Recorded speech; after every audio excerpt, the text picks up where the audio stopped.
आप शंकर जी को प्रणाम नहीं करते, कोई बात नहीं। आप शंकर जी का भजन नहीं करते, कोई बात नहीं। आप शंकर जी का दिया हुआ प्रसाद नहीं खाते। कई लोग कहते हैं हम राम वाले, हम शिव जी का प्रसाद नहीं खाएंगे, हम कृष्ण वाले, हम शंकर का प्रसाद नहीं खाएंगे, हम ये वाले, हम शंकर का प्रसाद नहीं खाएंगे, हम शंकर के मंदिर नहीं जाएंगे। शिव महापुराण की कथा कहती है आप शंकर के मंदिर नहीं जाते, मत जाओ। आप शंकर का भजन नहीं करते, मत करो। आप शंकर का प्रसाद नहीं खाते, मत खाओ। शिव महापुराण कथा कहती है, पर अपने मुख से शंकर की कभी निंदा मत करो। शिव के लिए एक शब्द भी अपशब्द ना कहे जाए। शंकर के लिए कोई वाणी तुम्हारे मुख से आड़ी टेढ़ी ना निकले। शंकर का कोई भक्त है, शंकर का कोई उपासक है, शंकर का कोई गुणगान करने वाला है, शिव की भक्ति में तुम्हारे घर का भी अगर कोई डूबा हुआ है, उसकी निंदा से तुम दूर हट जाओ। ये यक्ष है, ये यक्ष सुकेतु यक्ष है, देवलोक में रह रहा है, ब्रह्मा जी के नजदीक रह रहा है, पर दिन भर शंकर जी को अपशब्द कहता था। ओ घड़ी है, आड़े तेड़े कपड़े पहनता है, बुद्धि नहीं, भस्म रमाता है, जटा जूड़ बांधता है, मृगशाला पहनता है, नशे में रहता है। ओहो, और तो और कह दिया कि साहब वो तो कपाली है, कपाल भर पानी पीता है, वो तो भंगेड़ी है, वो तो गंजेड़ी है। ये कहां से लोग ले लेकर आ जाते हैं, हम तो समझ में नहीं आता कि कितनी बड़ी बड़ी पोस्ट दे देते हैं, कितनी बड़ी बड़ी।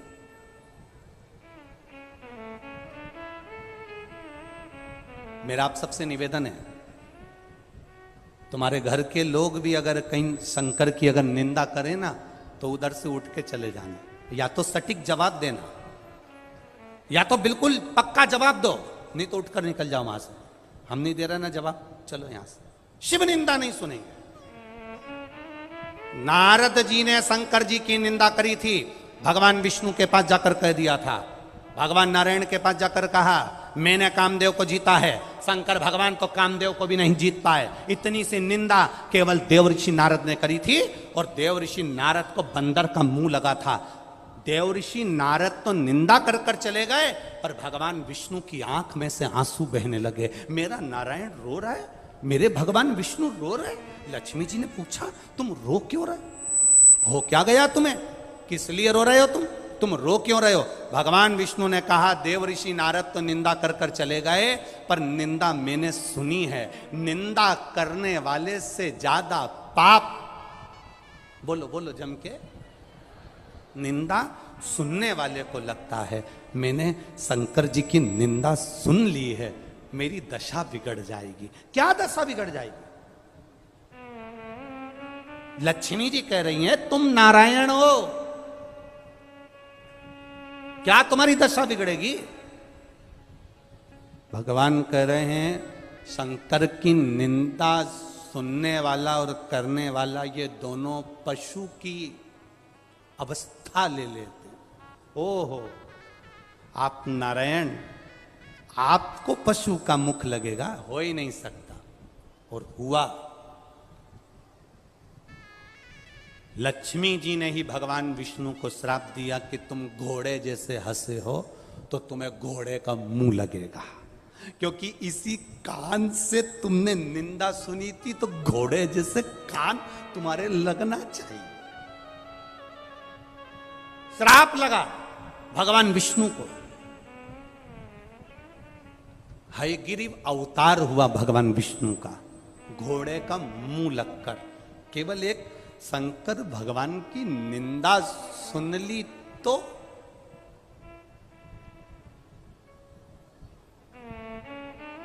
घोड़े का मुख। देव ऋषि नारद ने शिव जी की निंदा करी तो उन्हें बंदर का मुख लगा।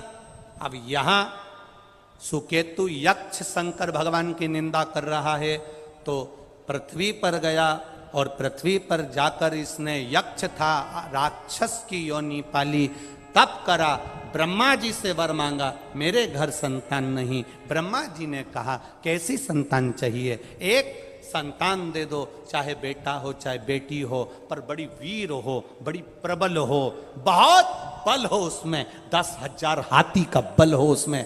ब्रह्मा जी ने उसको एक बेटी होने का वर दे दिया, जिससे एक लड़की ने जन्म लिया जिसका नाम ताड़का हुआ। ताड़का सुंदर बहुत थी, इतनी सुंदर थी ताड़का, उसको देखने के लिए देवलोक की अप्सराएं भी आती थी। देवलोक की अप्सरा। बड़ी हुई ताड़का, शादी कर दी। सुंद नाम के एक राजा के साथ उसका विवाह हो गया, असुर था वो भी।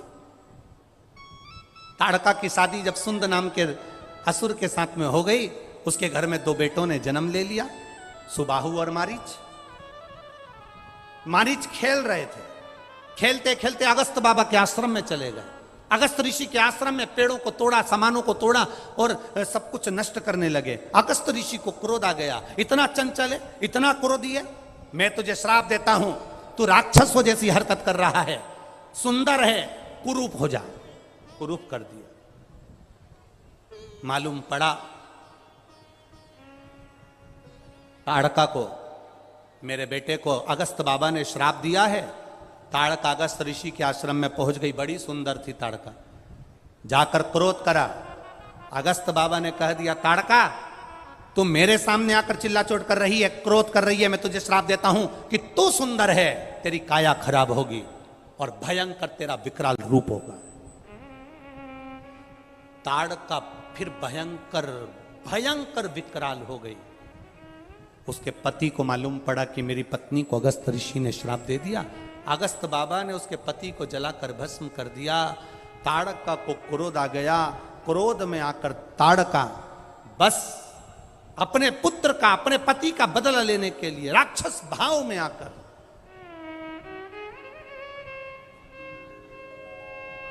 बार बार अगस्त ऋषि के ऊपर प्रहार कर देता। एक शिव की निंदा। दुनिया के लोगों को अभी तो सरल लगती है कि हमने तो कह दिया, हमने तो निंदा कर दी। जरा सा फेसबुक चलाया, कोई शंकर के भगत की निंदा करना, शिवालय की निंदा करना, भंगेड़ी कह दिया, गंजेड़ी कह दिया, शंकर की निंदा में लग गए। तुमने जरा सा कमेंट्स कर दिया, हाथ तुम्हारा चला है, कमेंट्स तुमने करा है। भोगना बड़ा मुश्किल से पड़ता है। लड़ाई होती है ना, छुरा मारने में कितनी देर लगती है? अरे बोलो जम के, कितनी देर लगेगी लड़ाई में? तलवार मारने में कितनी देर लगेगी लड़ाई में? लड़ाई होती है, छुरा मारने में 5 मिनट, 10 मिनट, 15 मिनट लगते हैं। अंदर गए, तलवार लाए, घोप दी, छुरा लाए, घोप दिया, गुप्ती लाए, घोप दिया। मारने में तो 5-10 मिनट लगे। अब मारने में 10 मिनट लगे और भुगतने में 8 साल 5 साल तो अदालत में केस चलता रहे, थाने में पड़े रहो, फिर केस का निर्णय आता है, फिर 5-10 साल और भुगतो। 10 मिनट क्रोध आया और तुमने चक्कू मारा और 10 मिनट के चक्कर में 10 साल जेल में पड़े रहना पड़ा। भोगना लंबा पड़ता है। तुमने निंदा कर कर बोला तो थोड़ा सा, जरा सा, कमेंट्स तो जरा सा, बोले तो जरा सा, अपशब्द कहा तो जरा सा, निंदा करी तो जरा सी। तैयारी करना, 5 मिनट की निंदा करी है, ना जाने कितने साल भोगना पड़ सकता है, उस पर थोड़ा सा स्मरण करना। चक्कू 10 मिनट मारा और भोगना 10 साल पड़ा। भोगना लंबा पड़ता है, ये समय कटता नहीं, फिर भुगतता, फिर कहता है मैंने कौन सा पाप करा, मैंने तो सबका भला करा था, मैंने तो सबका अच्छा करा था, मेरा बुरा क्यों हो रहा है, मैंने जिंदगी भर लोगों का अच्छा। अब सोचो कि क्यों हो रहा है, कारण क्या है? मत बुरे कर्म कर वरना पछताएगा, भगवान की आंखों से तू बच नहीं पाएगा, तू बच नहीं पाएगा। अरे ओ अज्ञानी मत करना दानी, अरे ओ अज्ञानी मत करना। हम बार बार भगवान के चरणों में जाकर हम कहते हैं तुम्हारे पास में जरी बड़ी बीमारी आ गई, तुम्हारे पास में रोग आ गया, कर्जा हो गया, दुकान नहीं चल रही, व्यापार नहीं चल रहा, तकलीफ में पड़े हो, तुम जाकर शंकर जी से कहो तो सही। पर तुम शिव जी के पास बाद में जाते हो जब दुनिया के धक्के खाकर आते हो। पहले तुम दुनिया के हाथ जोड़ते, भैया मेरा कर्जा है 5 लाख का, थोड़ा सा उधार दे दो, भैया 25,000 दे दो, भैया 50,000 दे दो। दुनिया के धक्के खाने के बाद आखिरी में जब किसी ने साथ नहीं दिया तब महादेव के पास गया। दुनिया के हाथ जोड़ने से अच्छा है एक बार मेरे शंकर के हाथ जोड़ लेता, रोज मंदिर जाता, लोटा भर के जल चढ़ाता, उसके पास बैठकर उससे प्रार्थना करता, दिल से बोल देता, मेरे बाबा दया करना,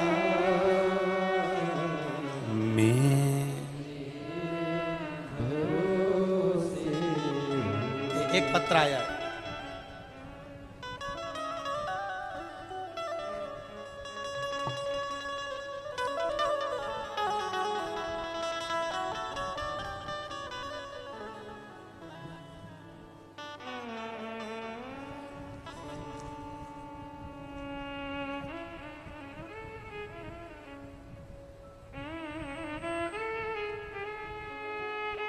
मेरा नाम डॉक्टर डिम्पल सेन है। मैं अजमेर राजस्थान की निवासी हूँ। डॉक्टर डिम्पल सेन कहीं बैठी हैं? दोनों हाथ आप ही हैं बेटा, ऐसे हाथ हिला दीजिए। मेरा नाम डॉक्टर डिम्पल सेन है, मैं अजमेर राजस्थान की निवासी हूँ। मेरा मोबाइल नंबर ये है। एक लोटे जल का मैं क्या वर्णन करूँ गुरुदेव। मेरी दोनों आँखों में से 8 साल से पानी बहता रहता था। मेरे आसपास वालों से भी आप पूछें, मेरे रिश्तेदारों से पूछें, मेरी आंखों में से 8 साल लगातार पानी निकलता था। डॉक्टरों को दिखाया, डॉक्टर ने आंख में डालने के ड्रॉप दिए, दवाई दी, सारा इलाज करवा लिया, बड़े बड़े डॉक्टर को दिखा लिया, पर आंख में से जल निकलना बंद नहीं हुआ। बहुत परेशान हो गए, पढ़ाई करने में भी दिक्कत आने लगी, कठिनाइयाँ आने लगी। गुरुजी 2 साल पहले आपकी कथा सुनना प्रारंभ करी, आपने 1 लोटे जल का वर्णन किया, तब से शिवजी पर जल चढ़ाने जाती उसी जल को आंखों में लगाना प्रारंभ करा। बाबा मैं क्या वर्णन करूं, आज मुझे 8 महीने हो गए, मैंने आंखों में ना दवाई डाली ना गोली ली, मेरी आंखों से पानी निकलना बंद हो गया। 8 साल की मेरी बीमारी बाबा ने ठीक कर, 8 वर्ष। अब ठीक है बाबू, बैठिए, हर हर महादेव। 8 वर्ष से लगी थी। एक पत्र और बड़ा सुंदर आया है।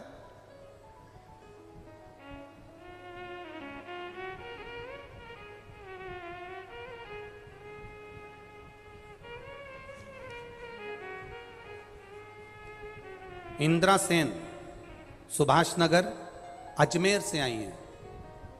इंदिरा सेन सुभाष नगर अजमेर से आई हैं। कहीं बैठी हो तो हाथ हिलाइएगा। इंदिरा सेन सुभाष नगर अजमेर से।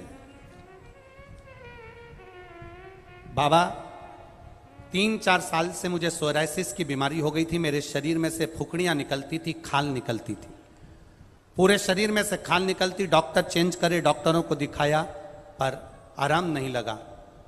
डॉक्टरों ने कहा कि ये सोराइसिस की बीमारी मरते दम तक रहती है, ठीक नहीं होती, खाल निकलती रहती है, दवाइयाँ चलती रहेगी। तभी किसी ने एक छोटी सी क्लिप आपकी भेज दी और मोबाइल पर देखकर टीवी पर कथा देखना प्रारंभ करा। कुंदकेश्वर महादेव का नाम लेकर शंकर जी को चढ़ी हुई बेलपत्र खाना चालू करा। आपने ऑनलाइन शंकर भगवान का अभिषेक करवाया। उस अभिषेक को हमने करा और उस अभिषेक में आपने कहा था शिव जी का विसर्जन करने से पहले अपने मन की बात बाबा से कहना, तब विसर्जन करना। हमने भी बाबा से कह दिया, बाबा दूसरी बार यदि आपका अभिषेक करें तो पूरा शरीर ठीक हो जाए। हम बाबा का क्या वर्णन करें गुरुदेव। बाबा ने मेरा पूरा शरीर ठीक कर दिया। अब मेरे शरीर में सोराइसिस की बीमारी नहीं है। यह शिव तत्व है, योग घड़ी है। अब करो उसकी भक्ति। ये बेलपत्र में क्या है हम नहीं जानते, इतना जरूर जानते हैं कि उसको छू जाती है तो वो अमृत हो जाती है, उसको छू गई तो अमृत हो गई। उसके दरवाजे पर, उसके द्वार पर हृदय से जाओ। तारकासुर असुर था, पर असुर होने पर भी शिव जी का भक्त था, शंकर भगवान का उपासक था। आपको कथा में कहा है पहले कि देवता भी शिव के उपासक हैं, यक्ष भी शिव के उपासक हैं, असुर भी शिव के उपासक हैं, गंधर्व भी शिव के उपासक हैं। जलचर हो, थलचर हो, वायुचर हो, पशु पक्षी हो, मनुष्य हो, सब भगवान शंकर के उपासक हैं। सबका तरीका अपना अपना है भगवान को रिझाने का, इनको बढ़ाओ। सबका तरीका अपना अपना। कोई तो शंकर भगवान को एक लोटा जल डालकर चढ़ाकर प्रसन्न कर लेता है, कोई बहुत व्रत साधना उपास कर कर भगवान को प्रसन्न कर लेता है। लंकाधिपति रावण जैसा अपना शीश देकर भगवान को प्रसन्न कर लेता है, प्रसन्नता कर। सबका तरीका, सबका पूजन का तरीका, भगवान को मनाने का तरीका, प्रसन्न करने का तरीका, सबका अपना अपना। बस एक चीज शिव को रिझाने की सबसे बड़ी जो चीज है वो अपने चित्त में रखना कि शंकर को ना छल प्रिय है, शंकर को ना दिखावा प्रिय। और पुष्कर राज की ये कथा में हमने देखा, यहाँ जो भी बैठा, यहाँ कोई वीआईपी ट्रीटमेंट तो किसी के लिए खंडेलवाल परिवार ने नहीं रखा कि आप वीआईपी हो तो आपके लिए कुछ और अच्छे से व्यवस्था कर सकें। कथा होती भी ऐसी, सब एक जाजम पर होना चाहिए, सब एक जगह पर होना चाहिए और सब एक जैसे होना चाहिए। खंडेलवाल जी साधुवाद आपको इसके लिए, सब एक जैसा हो, एक जाजम, एक जैसा भाव सबके प्रति, ठीक है। हाँ, ये जरूर है कि अब मेहमान आए, अतिथि आए, अपने घर के रिश्तेदार आए तो उनको थोड़ा बिठाने के लिए जगह तो चाहिए। अब वो तो बहुत जरूरी है भाई। अब उनके मेहमान आए और ना बिठाएं तो अगली बार ये मेहमान के घर जाएं वो भी इनको ना बिठाएं, तो बड़ा सोचनीय प्रसंग हो जाता है। कभी कभी ऐसा नहीं है कि नहीं सोचना होता, हो जाता है।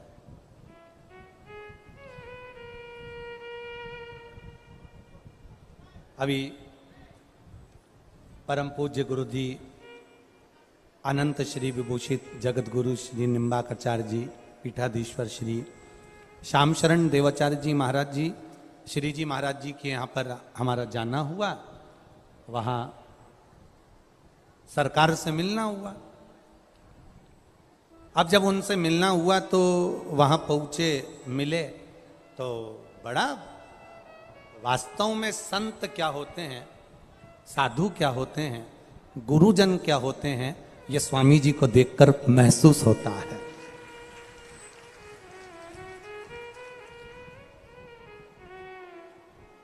हमने सरकार के चरणों में एक बात कही कि स्वामी जी ये जो तीर्थ है आपका बड़ा विशाल तीर्थ है। निम्बार्क पीठ कोई साधारण पीठ है, जैसे पुष्कर को पुष्कर तीर्थ कहा जाता है, हमारा तो शासन प्रशासन से भी एक ही निवेदन है कि वो जहां निम्बार्क पीठ विराजमान है उसको निम्बार्क तीर्थ घोषित कर देना चाहिए कि वहां तीर्थ है, लोग वहां आनंद से जावे, आनंद की अनुभूति करें। और जैसा जैसा पूज्य गुरु जी का स्वभाव था, श्री जी महाराज जी का, वैसा ही स्वभाव परम पूज्य गुरुदेव श्री श्याम शरण देवाचार्य जी महाराज का भी वैसा कि वैसे सरल सहज एकदम आनंदमय स्वभाव, एकदम सरल स्वभाव। और बड़े बड़ा ये संत का भाव होता है, ये गुरुजन का भाव होता है, ये हृदय चित्त का भाव, एक सहजता। हमारा निवेदन केवल इतना कि अपने भगवान को, मेरे देवाधिदेव महादेव को, मेरे राम को, मेरे कृष्ण को, मेरे शिव को दिखावे की जरूरत नहीं होती। मेरे भगवान को तो केवल निर्मल मन सो मोहि पावा, मोहि छल छिद्र कपट ना, भगवान को दिखावा नहीं।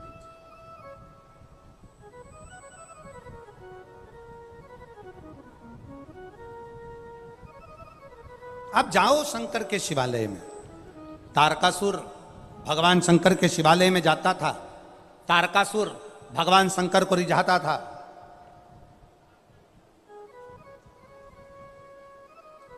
था असुर, राक्षस, प्रवृत्ति राक्षस की है। वर मांगा ब्रह्मा जी से, वर दीजिए। क्या वर देना है? मैं कभी मरूं ना। ब्रह्मा जी ने कहा यह तो हो नहीं सकता कि मरोगे नहीं, आए हो तो जानना तो। तुम भी सुन लो रे पुष्कर वालो और अजमेर वालो, जितने बैठे हो, कितनी भी बादाम खा लो और कितनी भी डेंटिंग पेंटिंग कर लो, जाना तो। क्रीम लगा लगा के तुम अपनी उम्र छुपा सकते हो, पर कर्म नहीं छुपा सकते।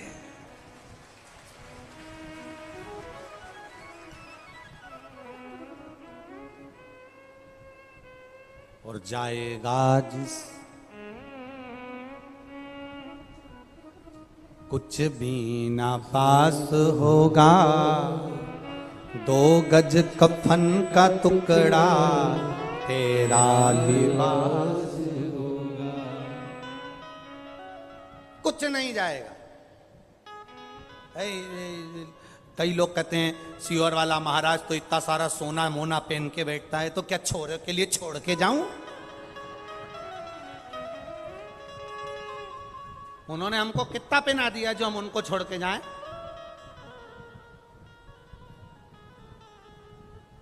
कई लोगों को बड़ी चिंता रहती, इतना सोना पहनकर पहनता। जजमान पिनाए, भोलेनाथ पिनाए, और भोलेनाथ ने दिया है तो अलमारी में धरने के लिए थोड़ी ना दिया है। रखते जाओ रखते जाओ रखते जाओ रखते जाओ रखते जाओ। बहू को दे देंगे, बेटा को दे देंगे, छोरी को दे देंगे, नाती को दे देंगे, पंती को दे देंगे। तुम कब पहनोगे? तुम तो चले गए।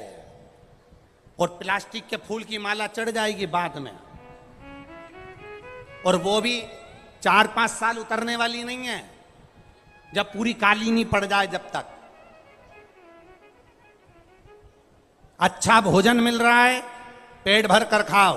अच्छे कपड़े भगवान ने दिए, अच्छे से पहनो। अच्छा जीवन परमात्मा ने दिया, अच्छे से जिंदगी जियो। रो रो कर जिंदगी मत जियो। जरा जरा सी बात में अपने को रोना नहीं। उसने ऐसा कह दिया, रो पड़ो। उसने ऐसा बोल दिया, रो पड़ो। आग लगे बस्ती में, अपन रो मस्ती में। जरा जरा सी बात में तो रोना ही नहीं। आपने काय को रोना? खुश होकर जिंदगी जियो। छोटी सी जिंदगी है, कितने साल की? 100 साल की। 100 साल में से भी आजकल तो गारंटी नहीं है कि तुम 100 साल तक जियोगे। अब 100 में भी मान लो तो 50 साल तो तुम्हारे सोने के निकल गए। कितने साल निकल गए? 50 सोने में चले गए। अब 50 सोने में गए तो बचे कितने? 50। 50 में से 20 साल तो तुम्हारी पढ़ाई के निकल गए। बचे कितने? 30। 30 में से फिर शादी हुई तो उसमें 1-2 साल, 5 साल, 10 साल यही खींचातानी, लड़ाई झगड़ा में 10 साल। अब कितने बच्चे? बोलो बोलो। 20 में से 10 तो तुमने कमा कमा कर बच्चों को ढेर लगाने में लगा दिए। अब 10 साल जो मिले तो ये दांत होन भी उखड़ पड़े, यहाँ से सुनाई नहीं दे, आँखा से दिखाई नहीं दे, घोड़ा से चढ़ा नहीं जाए, कमर से बैठा नहीं जाए, पूरा शरीर, और बचा कुचा तो सियोर वाले महाराज जैसे बाल भी उड़ गए। अब इतना छोटा सा जीवन और उसको भी अपन रोके निकाल दें तो जिंदगी बेकार है। कोई कितनी गाली दे, तुम बढ़िया डेंटिंग पेंटिंग करके चक चक अलमस्त।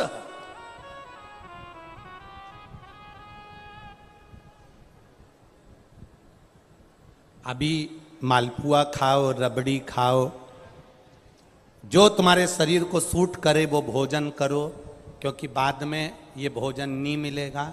फोटो के आगे इतना बड़ा गाय का गोबर का कंडा जलाएंगे और घी और शक्कर छोड़ेंगे, केवल धुएं से काम चलाना पड़ेगा, केवल धुएं से। सब फोटो लगा के सब रिश्तेदार अपने सामने बैठ के खाएंगे और अपन फोटो में मुस्कुराएंगे और माला टंगी रहेगी। माला टंगी है और तुम मुस्कुरा रहे और सब गुलाब जामुन खा रहे और तेरे आगे कंडा जला के रख दिया, और वैसे तुझे दमे की बीमारी थी, दम कर करके ही मर गई, और कंडा जला के, और अंदर फोटो में खांस भी नहीं सकती, मुस्कुरा बस। काहे जिंदगी बेकार जी।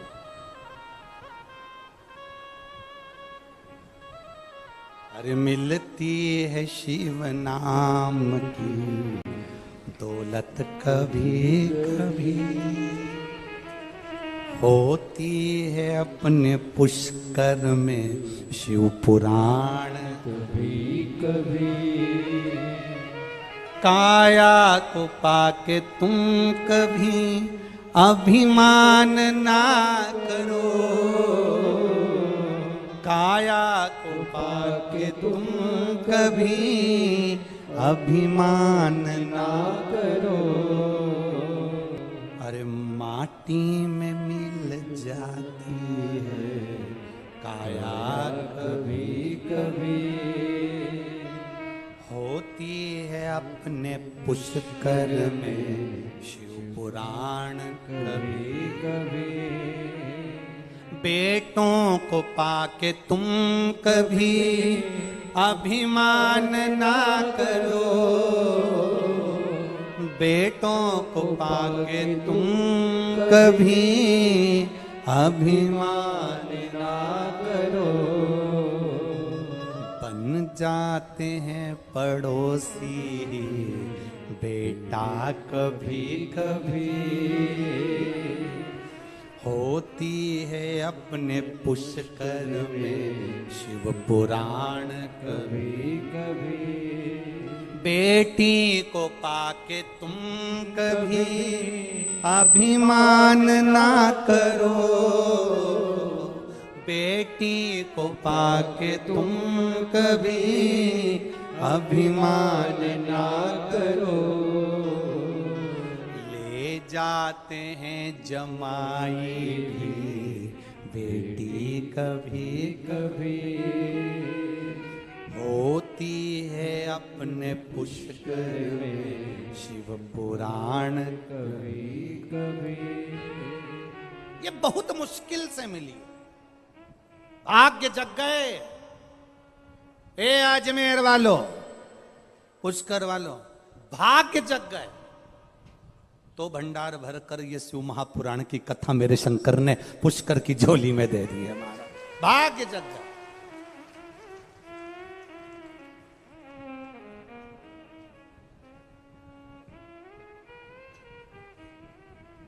उसकी कृपा से मिला, उसकी दया से। एक पत्र आया है, पुष्कर राज का ही है, चेतना कुमावत, मनोज कुमावत, मैं पुष्कर निवासी हूं गुरुजी, यह मेरा, मैं तीसरा पत्र भेज रही हूं, आप मेरा पत्र ही नहीं पढ़ते हो। अरे जी पत्र इतना सारा पढ़ा है, अब मैं कितना पढ़ूं? अब जितना पढ़ा लिखा हूं उतना पढ़ लेता हूं।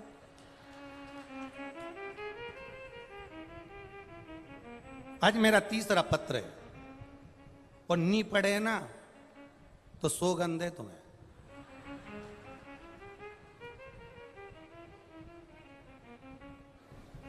मैं पंडाल में नहीं आई, फिर काय लिखा? पर मेरे सास ससुर पंडाल में आए। गुरुजी धन्यवाद जी। चेतना कुमावत जी, श्री मनोज जी कुमावत जी, पुष्कर निवासी, धन्यवाद। आपने अपने माता पिता को कथा में भेजा, उसके लिए साधुवाद। ये पत्र मेरे अपने माता पिता सास ससुर के साथ में भेज रही हूं। बहुत बड़ा है रे। मैं बाबा की महिमा का क्या वर्णन करूं। 2020 में लॉकडाउन के चलते मेरी शादी को 10 साल हो गए थे, संतान नहीं थी। बाबा से प्रार्थना करी तो 10 साल बाद संतान हुई। पर संतान तो हुई, पर बाबा ने मेरी संतान को वापस ले लिया। बीमारी के चलते संतान चली गई। डॉक्टरों का इलाज चालू हुआ, पर संतान का क्रम नहीं हुआ। पशुपतिनाथ का व्रत कर, डॉक्टरों ने कहा अभी कोई चांस नहीं है। पर मैंने भी बाबा से प्रार्थना करी, तू दयालु है, करुणा का सागर है, सबको देता है, मुझे भी देना। एक बार तूने दी, वो आपने वापस ले ली, पर अब जो देना वो वापस ना लेना। गुरुजी पशुपतिनाथ व्रत करा, सफेद आंकड़े की जड़ का प्रयोग करा, और बाबा की कृपा से आज मैं 5 महीने की गर्भवती हूं। बाबा को मैं यहीं से प्रणाम करती हूं। ये शिव तत्व ओ घड़ी है।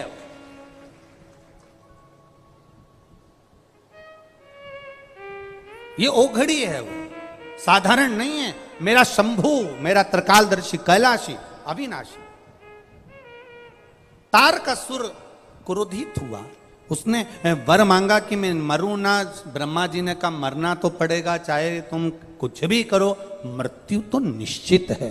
7 ताले में भी बंद हो जाओगे तो मरना पड़ेगा। एसी के रूम में भी सोगे तो मरोगे, और कूलर में सोगे तो भी मरोगे, नी पंखा में सोगे तो भी मरोगे, और नी सोगे तो भी मरोगे। गुलाब जामुन खाओगे तो भी मरोगे, नी खाओगे तो भी मरोगे। मंदिर जाओगे तो भी मरोगे, नी जाओगे तो भी मरोगे। कथा सुनोगे तो भी मरोगे, और नी सुनोगे तो भी मरोगे। तो इतने में एक व्यक्ति बोला फिर हम काहे को सुने, हम तो हमारा घर जा रहे हैं, फालतू का टाइम बर्बाद करें। जब मरना ही है, सुनो तो मरो, नी सुनो तो मरो, फायदा क्या? हमने कहा फायदा एक है, बिल्ली अपने मुंह से अपने बच्चे को पकड़ती है, साथ घर लेकर जाती है, उसका बच्चा मरता है? नहीं। बिल्ली अपने मुंह से चूहे को पकड़ती है, चूहा बचता है? नहीं। बस जिसने कथा सुनी वो काल के मुंह में आएगा जरूर, पर बचकर कैलाश धाम तक चला जाएगा। और जिसने कथा नहीं सुनी वो चूहे जैसा गया। तेरा क्या होगा रे कालिया?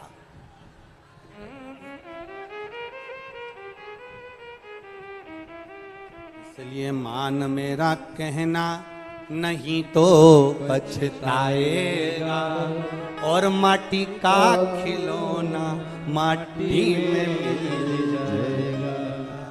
हे बूट और सूट सब अलमारी में धरा की धरा। इसलिए ये जो शिव पुराण होती है 7 दिन की इसलिए होती है क्योंकि तुम्हारे घर में जितनी अच्छी अच्छी साड़ी है पहन लो।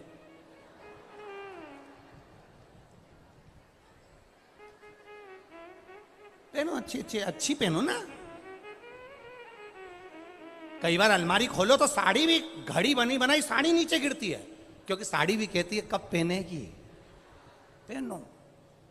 और अगर नहीं पहनोगे और बाद में मर गए तो ऊपर भी फिर यमराज से कहोगे यमराज वंस मोर, एक बार वापिस छोड़ दे। यमराज पूछेगा क्यों, वो नीले कलर की नी पहनी थी एक बार यमराज के चल चल 40-50 साल की जिंदगी निकाल दी, 80 साल की जिंदगी निकाल दी, एक जोड़ कपड़ा में पूरा जीवन निकाल दिया, अच्छी अच्छी साड़ी तेरे मायके वालों ने दी ने पेटी में धरती गई, रिश्तेदारों ने साड़ी दी ने पेटी में धरती गई, सब में फाल लगवाई, सब में पीको कराई, सबके नाप की चोली भी बनवाई और सब धर धर के रख दी और कि मुझे छोड़ दो। यमराज के रहन दे, अब तेरी 13वें में तेरा बटवा दूंगा, अब रखे दे ना ना ना। इसलिए जो समय अपना चल रहा है ना बहुत, तुम कहो 2 रोटी तो मिल रही ना भोलेनाथ की कृपा से, अरे बोलो तो 2 रोटी मिल रही ना, अच्छे से अपना काम चल रहा है ना, तो समझ लो अपनी गुड जिंदगी चल रही है। अब इसमें क्यों रोना साहब, क्यों रोए। कोरोना जैसे समय से बाहर निकलकर आज अपन ठाठ की जिंदगी जी रहे हैं, ये उसी महाकाल की कृपा है, ये कालाधिपति की कृपा। क्यों रोए, इसलिए तारकासुर मैं मरूं ना, भगवान ने कहा मरना तो पड़ेगा और मरेगा निश्चित, वो तो हो ही नहीं सकता मरना। कोई कहे बीमार नहीं पड़ोगे, पड़ोगे, ऐसा नहीं है कि नहीं पड़ोगे, तकलीफ नहीं आएगी, आएगी, चाहे तुम हो चाहे हम हो। बुखार हमको भी आता है तो तुमको भी आता है, सिर हमारा दुखता है तो तुम्हारा भी दुखता है, बोलो सही बात है, पेट हमारा दुखे तो तुम्हारा भी दुखे। हम कोई अलग से टपके हुए हैं क्या कि हमारा सिर नहीं दुखेगा या हमारा पेट नहीं दुखेगा। ऐसा संसार में कहीं का महाराज हो जिसका कुछ नहीं दुखे तो उसको पकड़ के हमारे पास लिया। हम भी तो सोचे कि आखिर भगवान ने इसको कैसा पैदा करा कि इसका कहीं नहीं दुखे। संसार में सब जन्मे हो दुख आएगा, पृथ्वी पर जन्म लिया है परमात्मा भगवान राम को भी तकलीफ आई, भगवान कृष्ण को भी तकलीफ आई, पृथ्वी पर जो आया है उसको दुख का सामना करना पड़ता है, पर रो कर जिंदगी मत निकालना, एकदम प्रसन्नता में निकालना, तो जिंदगी में दुख मालूम भी नहीं पड़ेगा, कहां चलेगा, होगा सब होगा। अब तारकासुर ने वर मांगा कि अगर मरूं तो शंकर भगवान के बेटे के द्वारा मरूं, पुत्र के द्वारा। शिव जी का मंगल विवाह हो गया था, षडानंद कार्तिकेय का जन्म होना था, शिव जी के तेज पुंज को गंगा जी को दे दिया गया था, गंगा जी की धार से 6 पुत्र हो गए थे, कृतिकाओं ने 6 को 1 कर दिया, तब षडानंद कार्तिकेय हो गए। कार्तिकेय बाबा ने तारकासुर को मारा है। षडानंद कार्तिकेय बाबा से कहा कि जाओ और तारकासुर का संहार करो। पार्वती जी ने कहा कि तुम इसको मारना तो इतना ध्यान रखना, इतना स्मरण रखना कि इसके हृदय में शिव बसा है, इसके हृदय में शंकर बसा है। देखिए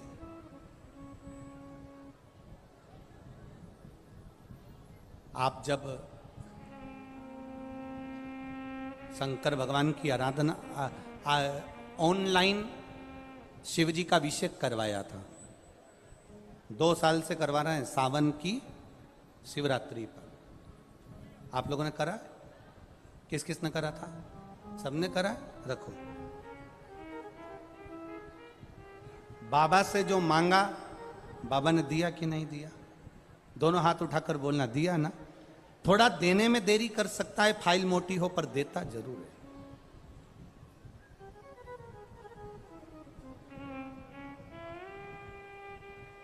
एक बात अपने भीतर उतारो कि हम भगवान के मंदिर नहीं जा रहे हैं, हम शिवालय नहीं जा रहे हैं, हम अपने पिता से, अपने बाबुल से, अपने दादा से, अपने बाबा से दिल की बात कहने के लिए जा रहे हैं। दर्शन करने गए, सालासर जी दर्शन करने गए, जीण माता का दर्शन करने के लिए गए, ब्रह्मा जी का दर्शन करने के लिए यदि हम गए और हम वहाँ पहुँचकर यदि किसी को धक्का दे रहे हैं, किसी को कष्ट दे रहे हैं और फिर हम दर्शन कर रहे हैं, तो फिर उसकी कोई मूलता नहीं है। फिर ऐसा दर्शन करने से तो आप टीवी के सामने बैठ जाओ, और गला पकड़ रहा है, टीवी के सामने बैठ जाओ और दर्शन कर लो, वो श्रेष्ठ।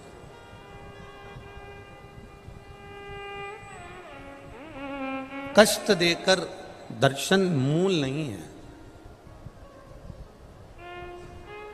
हम किसी तीर्थ में जा रहे हैं, कितना सुंदर कहा है, जरा ध्यान दीजिएगा।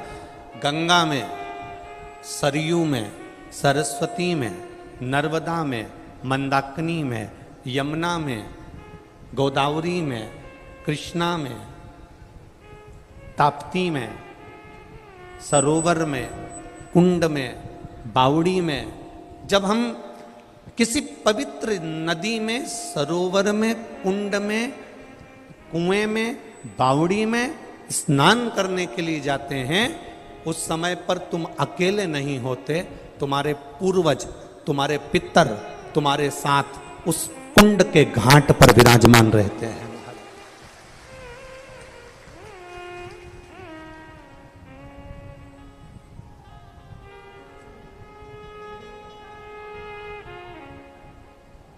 जैसे अब बहुत अच्छी तरह से समझ लेना हो, ब्रह्मा शिव महापुराण की कथा, और वो भी सावन के महीने में चल रही है, बहुत अच्छे से समझिएगा। राम जी के मंदिर में गए, राम जी की मूर्ति है, मंदिर किसका है? जम के बोलो, राम जी। ठीक है, समझ गए? अरे बोलो तो जम के। कृष्ण जी के मंदिर में गए तो मंदिर किसका है? कृष्ण भगवान का। माँ राधा जी होंगी, कृष्ण होंगे। राम जी के मंदिर में गए तो सीता जी होंगी, लक्ष्मण होंगे, हनुमान होंगे, भरत होंगे, शत्रुघ्न। ठीक है। ब्रह्मा जी के मंदिर में गए, ब्रह्मा होंगे। गायत्री माता के मंदिर में गए, गायत्री माता होगी। सावित्री माता के मंदिर में गए, सावित्री माता होगी। लक्ष्मी जी के मंदिर में गए, लक्ष्मी जी होंगी। नारायण के मंदिर में गए, नारायण होंगे। तुम जिस मंदिर में जा रहे हो, उस मंदिर में जो देवता है, बस मंदिर में वो एक अकेला देवता है। जैसे राम मंदिर में राम जी है, कृष्ण मंदिर में कृष्ण है, दत्त मंदिर में दत्त हैं, शनि मंदिर में शनि जी हैं, बृहस्पति मंदिर में बृहस्पति हैं। पर ये सारे मंदिर में जाना, वहां पर एक देवता होंगे और एक देवता का स्मरण होगा। पर शंकर भगवान के शिवालय में, हम शिव मंदिर में, शिवालय में जब जाते हैं तो वहां एक देवता नहीं रहते, इसलिए उसका नाम मंदिर नहीं होता, उसका नाम होता शिवालय। शिवालय का मतलब है जिसमें सब लय हैं, अर्थात 33 कोटि देवी देवता उस शिवलिंग के अंतर्गत विराजमान है। एक शिवलिंग के पास में 33 कोटि देवी देवता रहते हैं।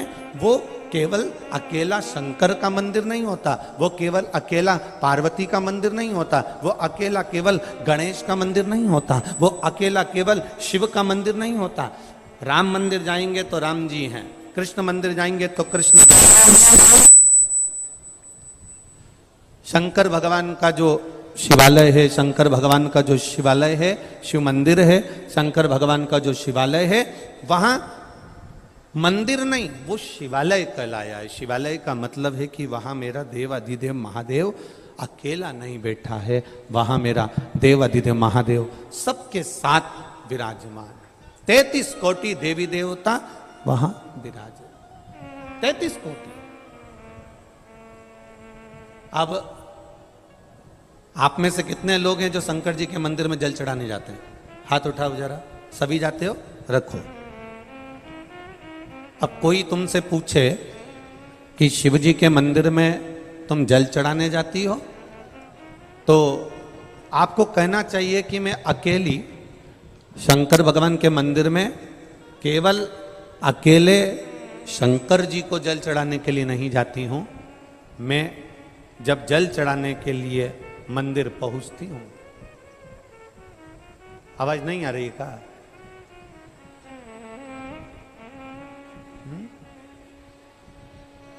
आवाज नहीं आ रही है? एलईडी बंद हो गई है, एलईडी का इस्तेमाल।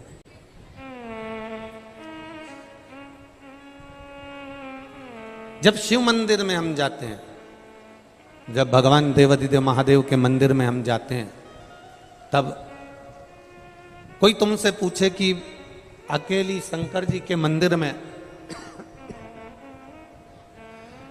क्या मैं केवल शंकर भगवान को जल चढ़ाने के लिए जा रही हूं, तब आपको कहना चाहिए मैं केवल शंकर जी को जल चढ़ाने के लिए नहीं जा रही हूं।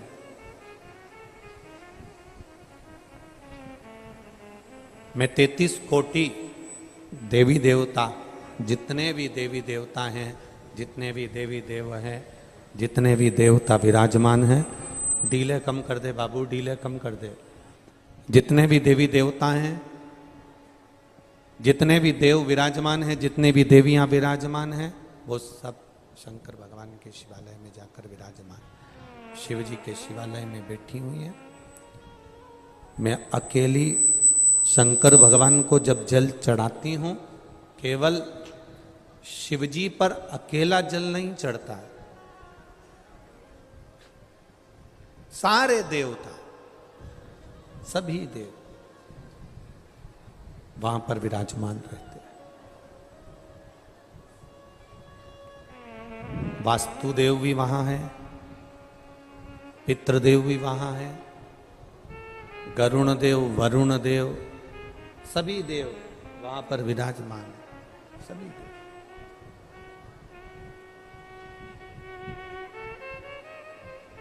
इतना स्मरण जरूर रखिए, पवित्र जगह पर, तीर्थों में, मंदिरों में तुम्हारे हृदय की भी पवित्रता होना चाहिए, तुम्हारे चित्त की भी पवित्रता होना चाहिए।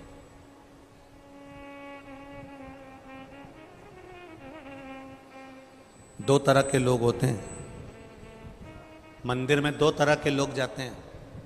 एक, मंदिर में भगवान का दर्शन करने वाला जाता है, और एक मंदिर में मंदिर की रंगत देखने वाला। इतना पैसा आता है, कहाँ क्या करते होंगे, सही से पुताई भी मंदिर की नहीं करवाते, ट्रस्ट क्या कर रहा है। हम मंदिर में गए तो मंदिर की केवल खामियां ढूंढने में लग गए। हम मंदिर में पहुंचकर मंदिर की केवल ऐब देख रहे हैं, हम उसकी खामियां निकाल रहे हैं। दर्शन करने वाला मंदिर में खामी नहीं निकालता। मेरो तो गिरधर गोपाल दूसरो ना कोई, वो खामी नहीं निकाल रहा, उसको केवल एक से आस लगी हुई है, उसको केवल एक से मन लगा हुआ है, उसको केवल एक से चित्त लगा हुआ है, उसको केवल एक से चित्त जुड़ा हुआ है। इसलिए वो कोई खामी निकालने को तैयार नहीं है, वो कुछ देखने को तैयार नहीं है। डीले कम कर दे बाबू। वो खामी निकालने को तैयार नहीं है, वो केवल उसकी चित्त वृत्ति, उसका मन, उसकी बुद्धि, वो केवल भगवान में लगा कर बैठा है।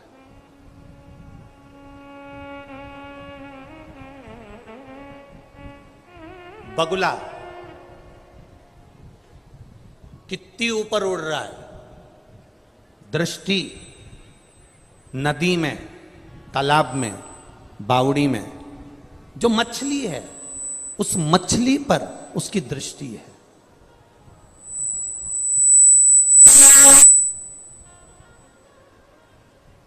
उड़ कितना ऊपर रहा है वो, पर उसकी जो दृष्टि है, उसकी जो नजर है, उसकी जो दृष्टि है, उसकी जो नजर है, उसका जो ध्यान है, उसकी जो दृष्टि है, वो उस तालाब में, उस नदी में, उस सरोवर में, उस नदी के अंदर, उस सरोवर के अंदर, उस तालाब के अंदर मछली पर है।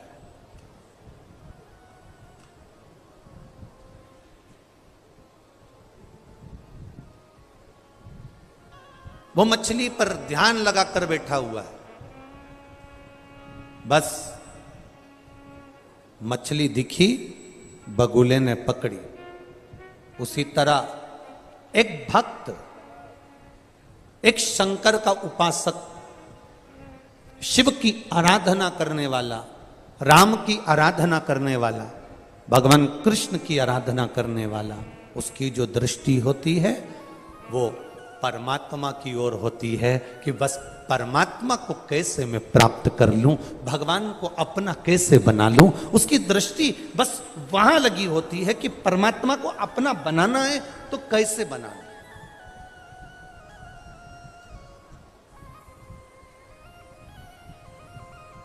भगवान को अगर मुझे अपना बनाना है, परमात्मा को अपना बनाना है तो मैं कैसे बनाऊं, मैं भगवान को अपना बनाऊं तो बनाऊं कैसे।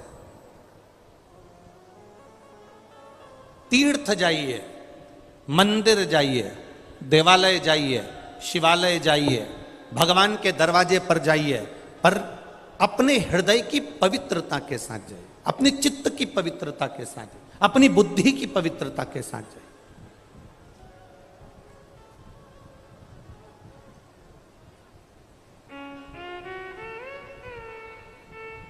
ना जाने किसने तुमको नियम बना दिया, ऐसे ऐसे नियम ना जाने कौन बना देता है। अगर ऐसे नियम कोई बनाता हो तो हमको जरूर बताना, तो हम भी उसके चरण पकड़ लेंगे कि ऐसे नियम किसने बना दिए। किसने तुमको ऐसा नियम बता दिया कि गंगा जी नहाने जाओ, छिपरा जी नहाने जाओ, यमुना जी नहाने जाओ, नर्मदा जी नहाने जाओ, पवित्र नदी में स्नान करने जाओ तो अपने तन का कपड़ा वहीं छोड़ आओ? ये कोई ने बताया तुमको? ये कौन ने नियम बना दिया? लोग नहाने जाते हैं, अपना कपड़ा मत छोड़ जाते। कपड़ा छोड़ दिया मतलब अपनी बीमारी छोड़ दी, अपना दुख छोड़ दिया, अपनी तकलीफ छोड़ दी। ये कौन ने नियम बना दिया? किसी शास्त्र में, किसी वेद में, किसी पुराण में यह नहीं लिखा कि किसी पवित्र नदी पर स्नान करने जाना तो अपने तन के कपड़े को वहीं घाट पर छोड़कर आ जाना। अपने तन के कपड़े को अपने उस घाट पर छोड़कर आ जाना, ये किसी वेद और शास्त्र और पुराण में नहीं लिखा। किसी सरोवर में स्नान करने जाओ तो घाट पर अपने कपड़े छोड़कर आ जाओ। वो कपड़े पड़े रहते हैं। अमावस्या के दिन स्नान करने गए, दिवाली के दिन स्नान करने गए, कार्तिक का स्नान करने गए, पूर्णिमा का स्नान करने गए, तुम्हारे तन का कपड़ा तुम वहां पटक कर आ गए। पटक कर आ गए, वो कपड़ा दूसरे लोग नहा रहे थे, पाँव में आ रहा है, लोगों को तुम्हारा कपड़ा छुआ जा रहा है, उससे तुमको दोष लगेगा। इसलिए जिस सरोवर में, तालाब में, गंगा में, यमुना में, सरयू में, सरस्वती में, नर्मदा में, जिस पवित्र नदी में, जिस पवित्र सरोवर में, जिस पवित्र कुंड में तुम स्नान करो, उस कुंड की मर्यादा का ध्यान रखो कि हम उसको गंदा ना करें, क्योंकि इसमें 33 कोटि देवी देवता आकर स्नान करते हैं और हम भी स्नान कर रहे हैं, तो इसको शुद्ध रखा जाए। इसकी शुद्धता का ध्यान दिया।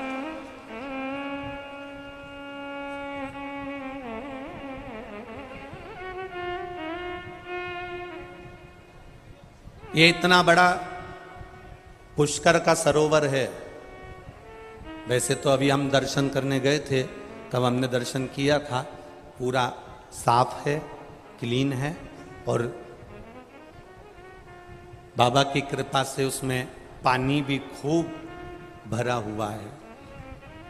कोई बता रहा था, गुरुजी कथा चालू नहीं हुई थी उससे पहले तो पूरा खाली था, थोड़ा सा ही पानी था, पर ब्रह्मा जी जाने और महादेव जाने, कथा चालू होने के पहले उसने पूरा भर दिया। ये शिव तत्व, शंकर भगवान ने पूरा गंगा से भर दिया उसे।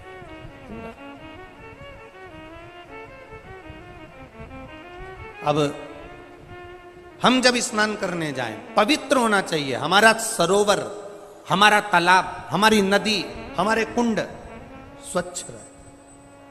और यही देख के तो हमने जो निर्माल्य विसर्जन लोग रथ चला रहे हैं, ये इसी के कारण तो चला रहे हैं कि हमारी नदियां पवित्र रहे, सरोवर पवित्र रहे, बावड़ियां पवित्र रहे, उसमें गंदगी ना जाए। जल है तो हमारा कल है, जल नहीं होगा तो हमारा कल नहीं होगा, फिर हम कैसे अपने जीवन को जी पाएंगे? विचार करें। स्वच्छता का भाव रखिए, निर्मलता का ध्यान रखिए, और भगवान से जब तुम लाड लड़ाने के लिए जाओ, बहुत बहुत सुंदर बात है, बहुत स्मरणीय आनंदमय बात है। हम कहेंगे जब तुम देव अधिदेव महादेव से लाड लड़ाने के लिए जाओ, तुम शंकर भगवान से प्रार्थना करने के लिए जाओ, तुम शिव जी से विनती करने के लिए जाओ, तब तुम्हारे हृदय की पवित्रता का भाव का ध्यान रख कर जाना। भगवान शंकर से अपने हृदय से, अपने दिल से, उससे दिल की बात कहने के लिए जाना। दिखावे से शिव कभी प्रसन्न नहीं हुए, दिखावे से भगवान शंकर कभी प्रसन्न नहीं होते। दिल से जाइए।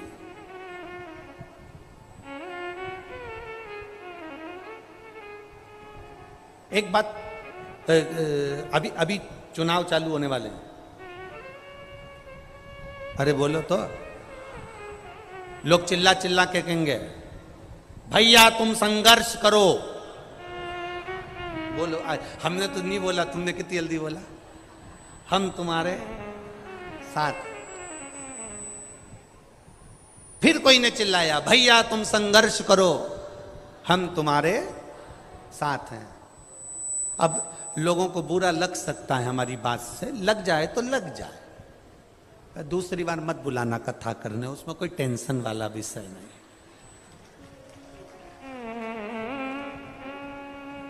भैया तुम संघर्ष करो, बोलो तो हम तुम्हारे साथ हैं। ईमानदारी से बोलना। अगर जितने वो भैया के साथ हैं और वो बोल रहे हैं भैया तुम संघर्ष करो हम तुम्हारे साथ हैं, अगर उतने भी इनके साथ होते ना तो संघर्ष की जरूरत ही नहीं पड़ती।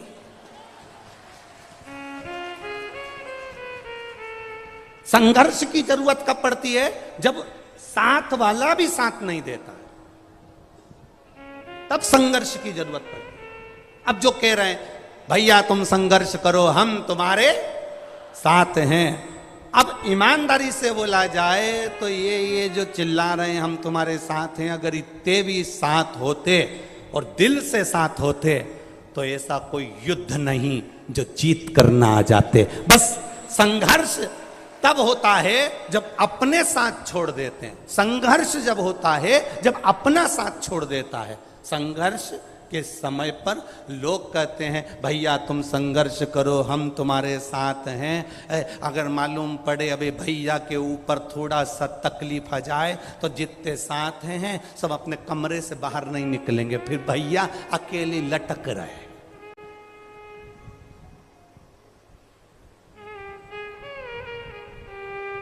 साथ होते तो संघर्ष की जरूरत नहीं पड़ती।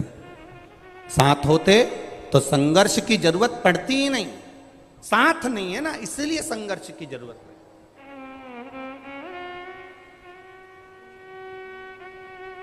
अब एक बात बहुत ध्यान देना,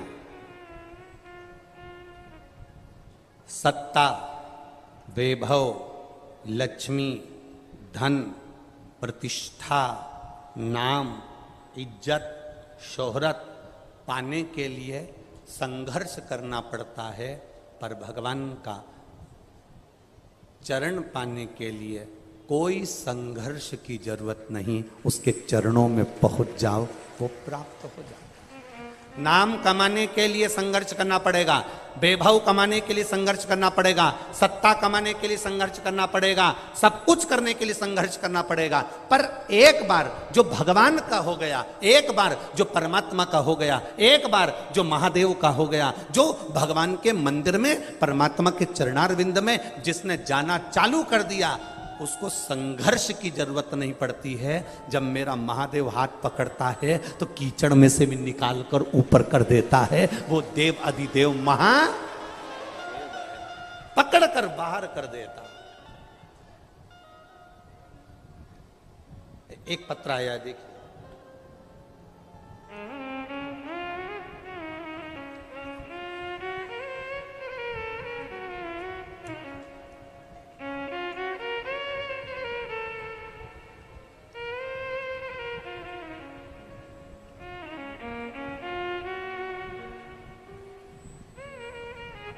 उपमा शर्मा, पुत्री श्रीमती कांता शर्मा, पंचशील नगर अजमेर से हूं। कहीं बैठी हैं तो हाथ हिला सकती हैं।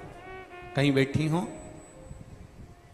उपमा शर्मा पुत्री श्रीमती कांता शर्मा, पंचशिला अजमेर से हूं, राजस्थान से। कहीं बैठी हो तो अपना हाथ हिलाइएगा, जहां कहीं भी बैठी हो। कहीं बैठी हो तो हाथ हिला सकती हैं। उपमा शर्मा श्रीमती कांता शर्मा, पंचशिला अजमेर से। बाबा, मैं भगवान की कृपा का क्या बखान करूं। जब से मेरी मां शिवपुराण की कथा सुनने लगी, तब से मेरी माता की भी जिंदगी बदली और हमारी भी जिंदगी बदली। मेरे पति की मृत्यु के बाद में अपनी 2 बेटियों के साथ अपने पिता के घर में आ गई थी, जिसके बाद हमेशा मेरी मां को मेरी चिंता रहती थी, क्योंकि पति चले गए, मेरे 2 बच्चे हैं और मैं अपनी माता के घर में आ गई। गुरुदेव, हिम्मत तो बहुत हार चुकी थी, पर बाबा ने रक्षा करी। जब से आपकी कथा मां सुनने लगी, तभी से मेरी मां ने बहुत से उपाय किए जिससे मेरी नौकरी लग जाए। गुरुजी, बहुत सारी जगह पर जाकर मैंने नौकरी करी अपने बच्चों का पालन करने के लिए, पर मेरी मां ने कहा टीवी पर महाराज आता है और सीहोर वाला प्रदीप मिश्रा चिल्ला चिल्ला के कहता है, 1 लोटा जल जम के तो बोलो, सारी समस्या का हल। और पशुपतिनाथ का व्रत बतलाता है, बेटी तू प्राइवेट नौकरी कर रही है, एक बार सरकारी नौकरी के लिए। मां, सरकारी नौकरी कोई सरल में लगती है क्या?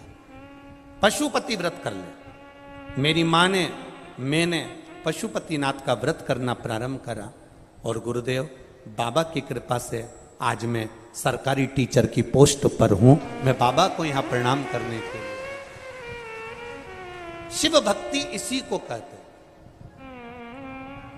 जब हार जाओ, एक पत्र और आया है, बड़ा बड़ा भाव से लिखा है किसी ने, देखिए।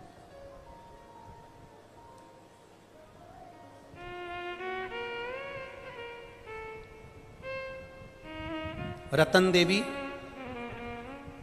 दादीज ओझा, सुपुत्र कमलेश जी ओझा, भीलवाड़ा कनेचंद, भीलवाड़ा कनेचंद। जिनने लिखा है पत्र, कहीं बैठी हो तो हाथ हिला सकती है। रतन देवी दादीज ओझा, सुपुत्र कमलेश ओझा, भीलवाड़ा कनेचंद। कहीं बैठी हो तो हाथ हिला सकती है, जहां कहीं भी बैठी हो। मेरी बहू को 18 साल से बच्चा नहीं था। गुरुजी, सब जगह का इलाज करवाया पर बच्चे का योग नहीं बना। 18 साल बाद कथा को टीवी के माध्यम से सुना और पशुपतिनाथ का व्रत किया, और मेरी बाबा की कृपा से मेरी बहू ने जब पशुपति व्रत करना प्रारंभ करा, शिव जी की कृपा से उसका गर्भ ठहर गया, और बाबा की कृपा से मेरी बहू के गर्भ से बच्चे ने जन्म लिया है। 18 साल बाद बच्चे जन्म लिए हैं। गुरुदेव, 6 महीने की बच्ची को लेकर हम कथा के पंडाल में बैठे हैं। 1 लोटे जल का क्या वर्णन करें गुरुदेव। हम बाबा को केवल प्रणाम करने आए हैं कि उसने 18 साल के बाद संतान दी है। जहां भी बैठी हो उनको बहुत बहुत साधुवाद है।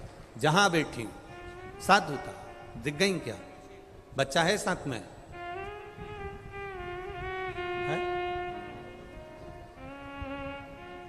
जरा हाथ हिलाइएगा एक बार वापिस, जहां बैठी हुई है।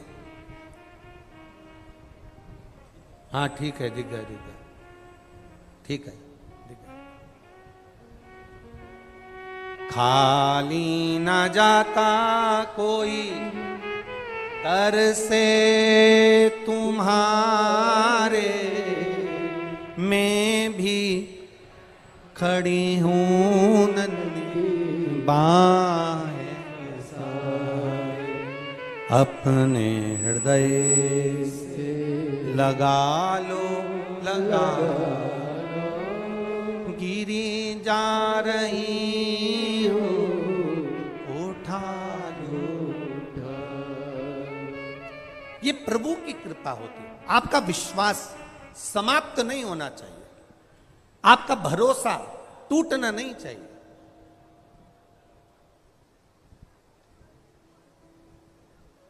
अगर भरोसा दृढ़ है तो वो देगा।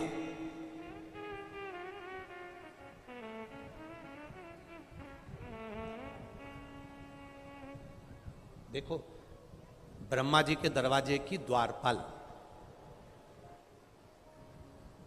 ब्रह्मलोक के दरवाजे की द्वारपाल थी, जिसका नाम था लंकनी। क्या नाम था? लंकनी। ब्रह्मा जी के दरवाजे की द्वारपाल थी। जो लंकनी रावण की लंका की भी द्वारपाल बनी, वो लंकनी पहले ब्रह्मा जी के दरवाजे की द्वारपाल थी।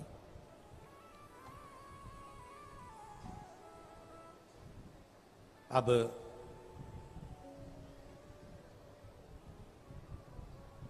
ये दरवाजे की द्वारपाल थी और बड़ी सुंदर थी, ब्रह्मा जी के द्वार की द्वारपाल। माता सावित्री,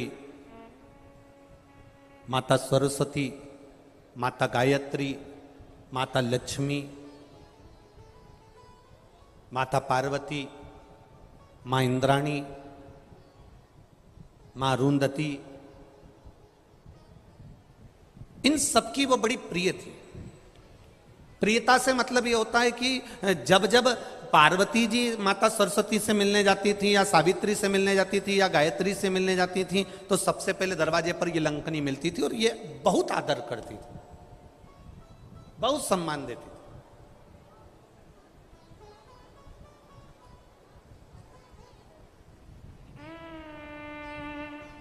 अब एक बार ये जो लंकनी थी बड़ी सुंदर थी और दरवाजे की, ब्रह्मा जी के ब्रह्मलोक के दरवाजे की द्वारपाल थी। बड़ी सुंदर, बड़ा सुंदर इसका वैभव था।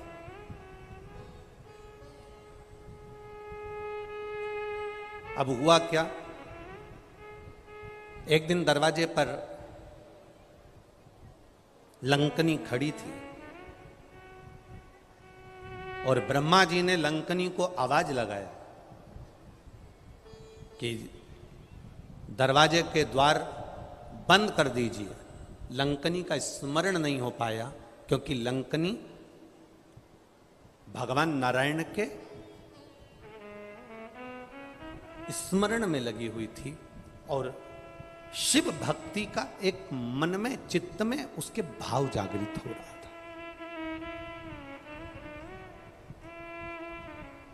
लंकनी ने अपने मन में यह विचार करा कि आज तक मैंने ब्रह्मा जी के दरवाजे की द्वारपाली करी है, पर आज तक मेरे जीवन में मैंने आज तक भगवान शंकर के स्वरूप का स्पर्श नहीं किया, भगवान शंकर के शिवलिंग का स्पर्श नहीं किया, भगवान शंकर के स्वरूप का स्पर्श नहीं किया। बस लंकनी सोच में डूबी हुई थी। ब्रह्मा जी ने आवाज लगाया, लंकनी को आवाज लगाकर बुलाया, लंकनी आओ, ए लंकनी द्वार बंद करो, ए लंकनी दरवाजा खोलो। लंकनी का ध्यान नहीं गया। जब लंकनी का ध्यान नहीं गया, लंकनी का ध्यान वहां तक नहीं पहुंचा। ब्रह्मा जी उठकर खड़े हो गए। ब्रह्मा जी आए और ब्रह्मा जी को क्रोध आया और क्रोध आकर ब्रह्मा जी ने श्राप दे दिया, ली लंकनी तुम मेरे दरवाजे की द्वारपाल होकर, तेरी चित्त, तेरी वृत्ति, तेरा मन और कहीं लगा हुआ है। मैं तुझे श्राप देता हूं, तू पृथ्वी पर जाएगी, मृत्यु लोक में जाएगी और रावण की उस लंका की द्वारपाल तू बनेगी।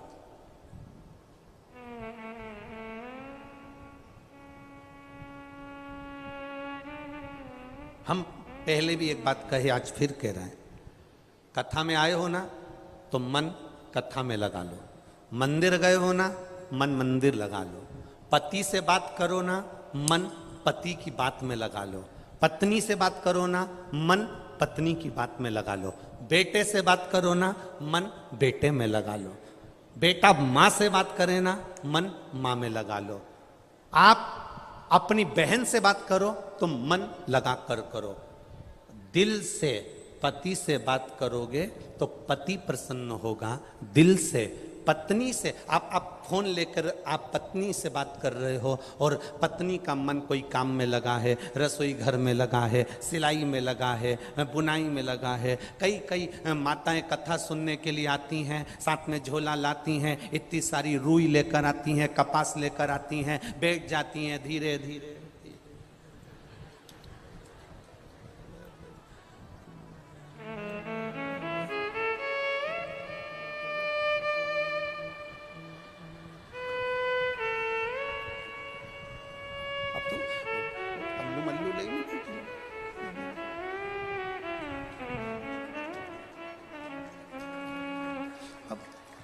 तो या तो बत्ती बना ले या फिर कथा सुन। प्रैक्टिकल करके देखना यहां से जाने के बाद। पत्नी पति से बात करे और पत्नी अपने काम में लगी रहे। पति दूर फोन पर कह देगा तेरा ध्यान कहां है, तुम मुझसे बात कर रही है कि कोई काम में लगी है, बोलो सही है कि गलत है। वो दूर है और तुम्हारे बात करने के तरीके से पहचान जाएगा कि तू उससे बात नहीं कर रही है, तेरा ध्यान और कहीं है। पत्नी पति को फोन लगाए और पति का ध्यान कहीं है तो पत्नी कह देती है कहां हो तुम, बात मुझसे कर रहे हो, कहां ध्यान लगा कर बैठे हो, आज बात सही से नहीं कर रहा, मन नहीं लगा। पत्नी पति से बात करे तो दिल से करे, पति पत्नी से बात करे तो दिल से करे, बहन बहन से बात करे तो दिल से करे, भाई भाई से बात करे तो दिल से करे, और एक भक्त भगवान से बात करे तो दिल से करे तो भगवान भी प्रसन्न हो जाता है।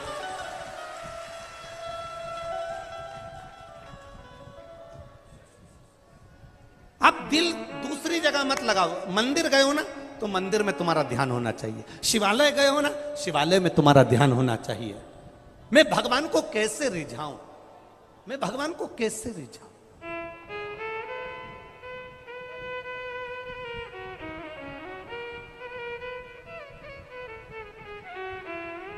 क्या करूं।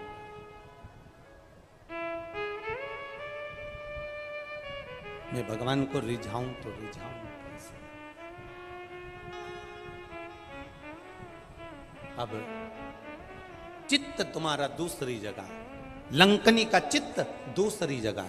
ब्रह्मा जी ने श्राप दे दिया तू पृथ्वी पर जाएगी और रावण की लंका की तू द्वारपाल बनेगी। लंकनी की आंख में आंसू भर गए। ब्रह्मलोक छोड़कर कहां मृत्यु लोक में भेज रहे हो, ब्रह्मलोक छोड़कर कहां देवलोक छोड़कर कहां इस पृथ्वी पर भेज रहे हो। इस मृत्यु लोक में मुझे नहीं जाना है, मृत्यु लोक में मुझे मत भेजो, मृत्यु लोक में मुझे मत पहुंचाओ। बार बार कहा गया, बार बार निवेदन करा गया। तब ब्रह्मा जी ने कहा क्या चाहती है, मेरा उद्धार, शंकर का स्पर्श करूं, मुक्ति पा जाऊं। ब्रह्मा जी ने कहा शिव का स्पर्श ऐसे नहीं हो सकता, शंकर का स्पर्श तो होगा, पर शंकर का ही रुद्र अवतार श्री हनुमान जी महाराज तेरे को स्पर्श करेंगे, मुष्टिका का प्रहार देंगे, तेरा कल्याण होगा और तू वापिस ब्रह्मलोक में आ जा,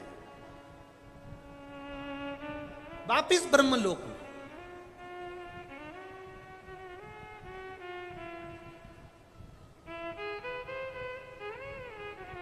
एक मात्र स्पर्श,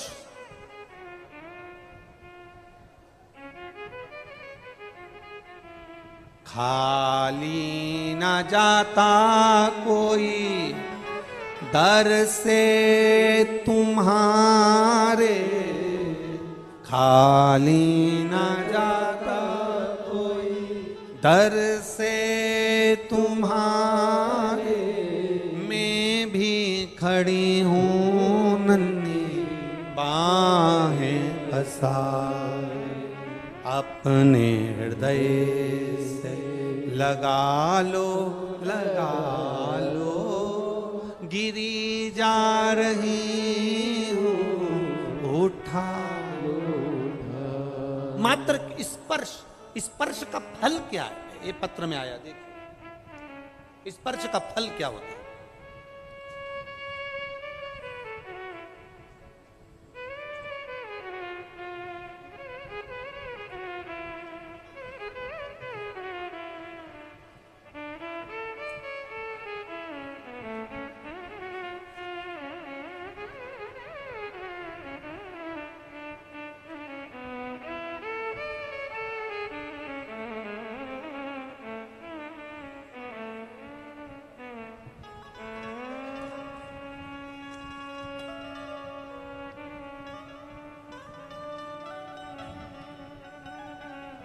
पहले तो मेडिकल रिपोर्ट देख लीजिए कि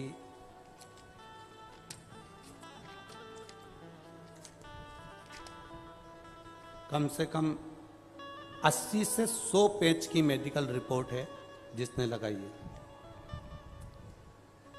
मैं कलाबेन शर्मा, पत्नी धनराज जी शर्मा, उम्र 53 वर्ष,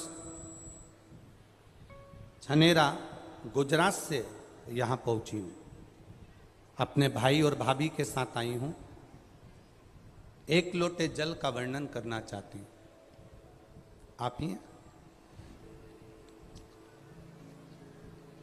गुरुदेव, मेरे पति दोनों ही पैरों से विकलांग है। आए हुए हैं वो साथ में या नहीं आए?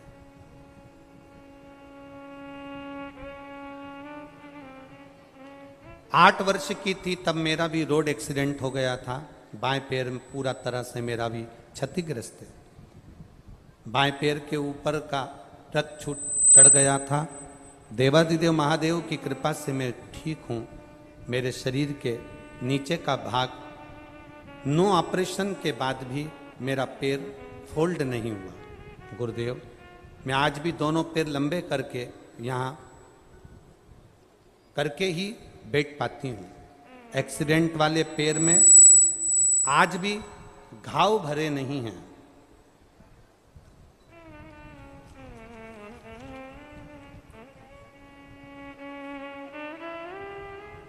मेरी छाती में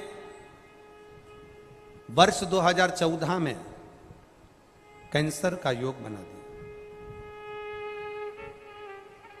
कैंसर 3rd स्टेज का हो गया। मेरे छोटे भाई बहन ने भाग दौड़ करके 27 फरवरी को अहमदाबाद के सिविल हॉस्पिटल में कैंसर का ऑपरेशन कराया। गुरुदेव, मेरी कंडीशन और बिगड़ गई और कैंसर दूसरी बार क्रम कर गया। तब किसी ने कहा कि सियोर वाला महाराज कथा करता है, एक लोटे जल का महत्व बताता है और बेलपत्री खाने को कहता है। मुश्किल हालत है, बहनों ने जल चढ़ाकर बेलपत्र खाने को दिया और बाबा की कृपा से 10 फरवरी 2021 की जो जांच आई, उन सारी जांचों में मेरी कैंसर की रिपोर्ट नॉर्मल आना प्रारंभ हो गई। मैं बाबा को गुजरात से यहां प्रणाम करने के लिए आई हूं। मेरी कैंसर का पूरी फाइल बाबा को समर्पित करती हूं। ये शिव तत्व है, यह उघड़ी है। बैठो बहन, ठीक है, अब आराम है। ये शिव तत्व है, उघड़ी है, वो उघड़ी। उसकी भक्ति, उसका भजन। एक पत्र और यहीं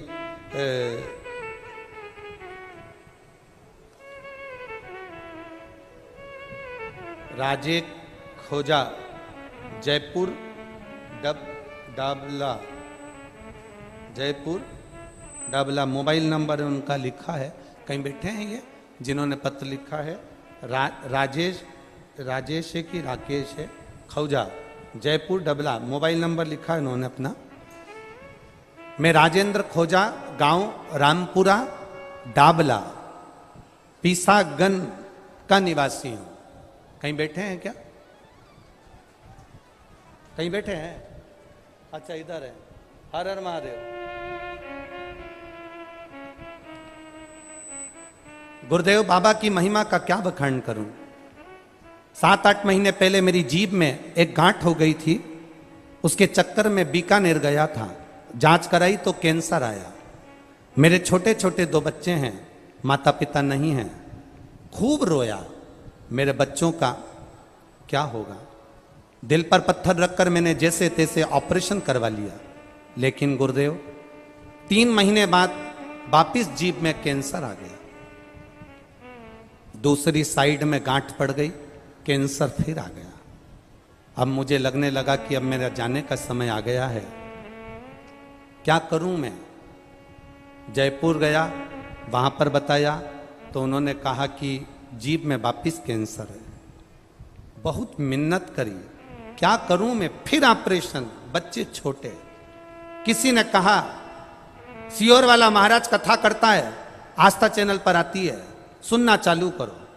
आस्था चैनल पर कथा सुनना चालू करा, शिव जी के मंदिर जाना चालू करा।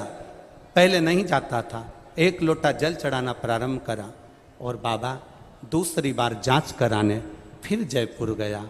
तब मेरी डॉक्टर ने कह दिया कैंसर खत्म हो गया, रिपोर्ट नॉर्मल है। अब अच्छे हो बाबू? ठीक, एकदम बढ़िया। दोनों हाथ हिला दो एक बार ऐसे। हर हर शिव तत्व इसको कह, ये ओघड़ी है। हम बैठे जरूर है कथा में, हम लोग कहते हैं महाराज जी ये कथा में लोग बैठे, हम कह रहे कथा में नहीं बैठे हैं। ये मेडिकल कैंप लगा है मेरे भोलेनाथ का, औषधि देकर चला जाता है। 7 दिन वो आया। लोग कहते हैं ये शिव महापुराण की कथा है, ये मेरा विश्वास कहता है शिव पुराण की कथा नहीं है। 7 दिन वो कैलाश छोड़कर यहां आकर बैठ जाता है, 7 दिन आता है। तुम जितने यहां रुकते हैं ना, मैं सारे न्यूज चैनल वालों से कहना चाहूंगा, जो लोग यहां रात को रुकते हैं ना, उनसे एक बार इंटरव्यू जरूर लेना कि उनका अनुभव कैसा होता होगा 7 दिन रुकने का। उनके पास महादेव आता है कि नहीं आता, ये मेरा विश्वास कहता है, ये हमारा विश्वास कहता है। मैं जितने न्यूज चैनल, जितने यूट्यूब चैनल, जितने फेसबुक यूट्यूब वाले हैं, उनसे कहूंगा यहाँ जितने कथा सुनने आते हैं, इनको गर्मी लग रही है, तपन हो रही है, भूखे प्यासे बैठे हैं, उसके बाद भी इनका इंटरव्यू लेकर जाना। ये इतने खुश होकर इंटरव्यू देंगे कि जैसे महादेव से मिलकर अपने घर जा रहे हैं। ये इनका तत्व है, ये इनकी प्रसन्नता है, ये इनकी खुशी है, ये इनका आनंद है। शिव आता है। शिव महापुराण की कथा लोग भले कुछ भी कहें, लोग कहते हैं कि महाराज टोटके वाला है, महाराज टोने वाला है, महाराज ये है, महाराज वो है। देखो आग लगे बस्ती में, अपन रहो मस्ती में, दुनिया कुछ भी कहे। सबसे ज्यादा खुशी की बात तो ये है, बड़ी प्रसन्नता का विषय तो ये है कि पुष्कर राज्य में कथा चल रही है और पूरा पुजारी परिवार, पूरे पंडितों का परिवार बहुत खुश। इससे बढ़कर कोई खुशी नहीं है। ब्राह्मण खुश है ना, उससे बढ़कर कोई सुख नहीं है जीवन। उनके हृदय की प्रसन्नता, उनके हृदय का आनंद, उनके हृदय की चित्तता, उनके हृदय का एक आनंद उनके भीतर है।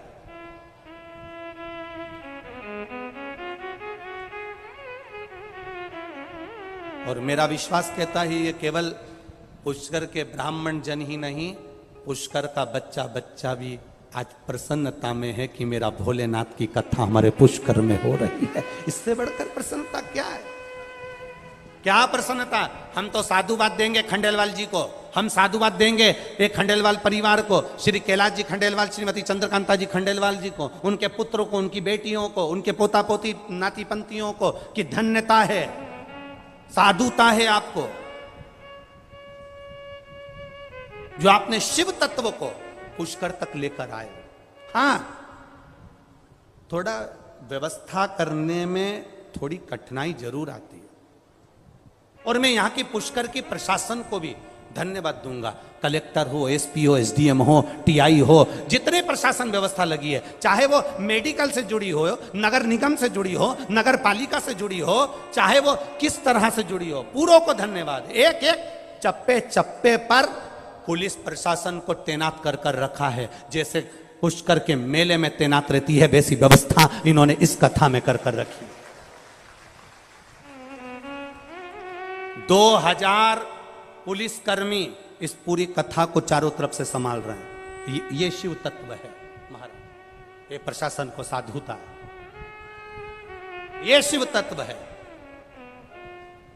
कलेक्टर हो, एसपी हो, एसडीएम हो, एसएसपी हो, जो संभालने में लगे, मेडिकल वाले, हॉस्पिटल वाले, प्रशासन आदि के जितने, ये कहीं ना कहीं, और जितने सेवा में लगे हो, जितने भी सेवा में लगे हैं, वो तारीख जरूर लिख के रखना। और आप जितने लोग कथा सुन रहे हो, अपनी अपनी कॉपी में तारीख लिख के रखना कि मैं इतनी तारीख को एक कथा सुनने के लिए गई थी, मैंने बाबा से ये निवेदन करा था, और व्यासपीठ के सामने बैठकर मैंने श्री शिवाय नमस्तुभ्यम व्यासपीठ के साथ मुख से एक साथ बोला था और विनती करी थी। 3 महीना, एक पत्र में लिखा है एक बहन ने कि वो 3 महीना क्या 2 महीने में सब कुछ दे देता है। पत्र में लिखा एक बहन ने, देखिए, धनवती पाल, पति हरिओम पाल, मैं राजस्थान भीलवाड़ा की रहने वाली हूं। कहीं बैठी हो तो हाथ हिला सकती हैं, कहीं बैठी हो तो हाथ हिला सकती हैं। धनवती पाल, पति हरिओम पाल, मैं राजस्थान भीलवाड़ा की रहने वाली हूं। मेरा मोबाइल नंबर ये है। गुरुदेव, मैं बाबा का क्या बखान करूं। मेरा बेटा सन 2018 से सरकारी नौकरी के लिए परीक्षा दे रहा था। एक बार फेल हो गया, कहीं 1-2 नंबर से रह जाता था, नहीं होता, हार गया हिम्मत। 2021 में आपकी कथा सुनी और पशुपति व्रत के बारे में ध्यान दिया। बेटे से कहा शिव जी के मंदिर जाया कर, 1 लोटा जल चढ़ाया कर, शंकर के मंदिर में अगर कहीं गंदगी हो साफ कर आया कर, झाड़ू लगाया कर, पोछा लगाया कर। बेटा कहता है माँ, झाड़ू पोछा लगाने से कोई भगवान सुनता है क्या। अरे वो सियोर वाला महाराज कहता है लगा झाड़ू पोछा।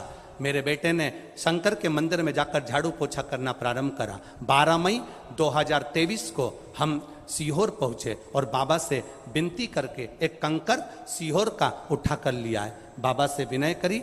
12 मई को सीहोर गए। 8 जून को मेरे बेटे का सुंदर सरकारी जॉब लग गया। मैं बाबा को यहां प्रणाम करने के लिए आई।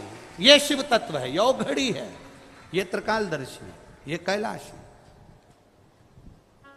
आप करो उसके मंदिर की चौकीदारी, आप करो उसके मंदिर की सेवा, आप करो उसके मंदिर की चाकरी, आप करो उसकी चौखट की चाकरी।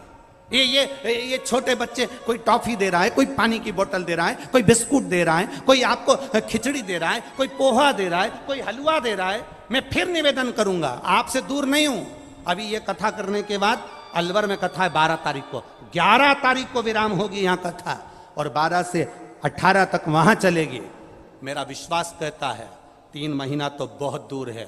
तुम में से कई लोगों के पत्र अलवर में भी पढ़ने को मिलेंगे, ये विश्वास के साथ कहता हूं। वो शिव है, शंकर, जिसकी भस्म भी करोड़ों की होती है।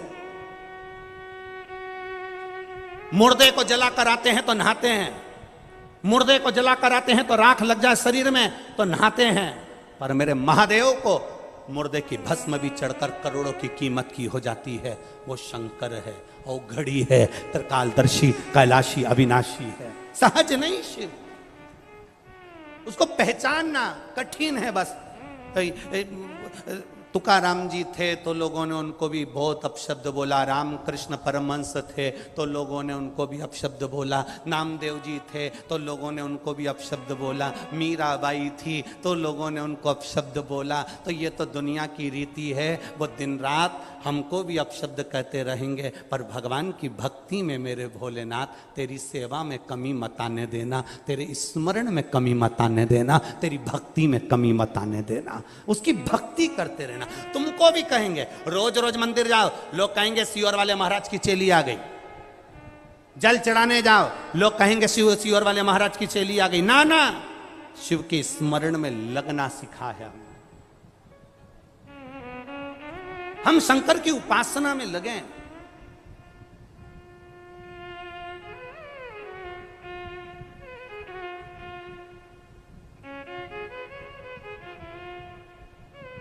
और जब हम शिव की उपासना में लग जाएंगे, शंकर की भक्ति में लग जाएंगे, तब जीवन का एक आनंद अपने आप हम पा जाएंगे। हम शिव को पा लेंगे, हम शंकर की भक्ति को प्राप्त कर सकते हैं, शिव उपासना को हम प्राप्त कर सकते हैं। महाराज